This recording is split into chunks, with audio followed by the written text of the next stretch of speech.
تو جرہ نے آواز دی ابو عبیدہ تو میرا بیٹا ہے، میری تلوار سے مارا جائے گا، چلا جا۔ ابو عبیدہ کہنے لگے میں ہرگز نہیں جاؤں گا، بالکل تو میرا باپ ہے، میں تیرا بیٹا ہوں۔ لیکن جب مدنی کریم صلی اللہ علیہ وسلم سے جڑ گئی، وابستگی ہو گئی، نگاہ نبوت نے جب مجھے رنگ دیا، اب دنیا میں میرا کوئی باپ نہیں، میں کسی کا بیٹا نہیں۔ جو کالی کملی والے کا وفادار ہے وہ میرا ہے، جو حضور کا وفادار نہیں وہ میرا رشتہ دار نہیں۔ اندازہ لگاؤ آج یہ ایمان کہاں سے پیدا ہو۔ مقابلہ ہوا ہے، تلواریں ٹکرائی، ہزاروں مسلمانوں نے دیکھا باپ بیٹے کی تلواریں ٹکرا رہی۔ اور ایک موقع پر جناب ابو بکر صدیق رضی اللہ تعالی عنہ اور ان کے بیٹے نے بیٹھ کر کھانا کھایا، تو بیٹے نے کہا ابا فلاں جنگ میں، بیٹا ایمان بعد میں لایا، کہنے لگا ابا فلاں جنگ میں میری تلوار کی زد میں آپ آ گئے تھے، میں نے باپ سمجھ کے چھوڑ دیا۔ ابو بکر صدیق نے کھانا چھوڑ دیا، لقمہ پھونک دیا اور کھڑے ہو کر فرمانے لگے مالک کائنات کی قسم ہے اگر تو میری تلوار کے نیچے آتا میں تیرے ٹکڑے کر دیتا، اس لیے کہ جو محمد کا وفادار نہیں وہ میرا رشتہ دار نہیں۔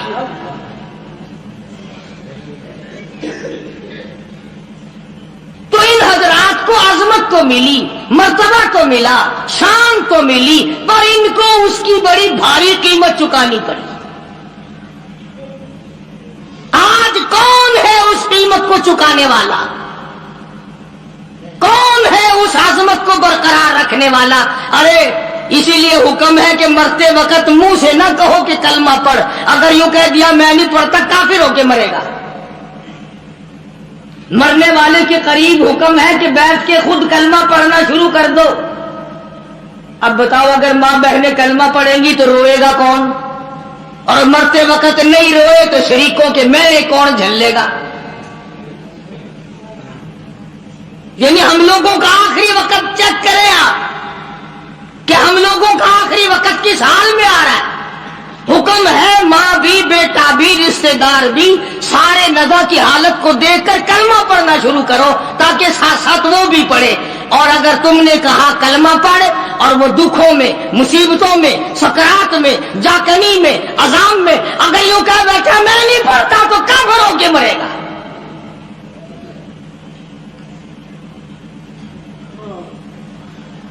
حضرات صحابہ کرام رضوان اللہ تعالی علیہم اجمعین کی جماعت وہ جماعت ہے کہ جس نے اپنے کلمے کی، اپنے ایمان کی اور حضور صلی اللہ علیہ وسلم کے دیدار کی قیمت چکائی۔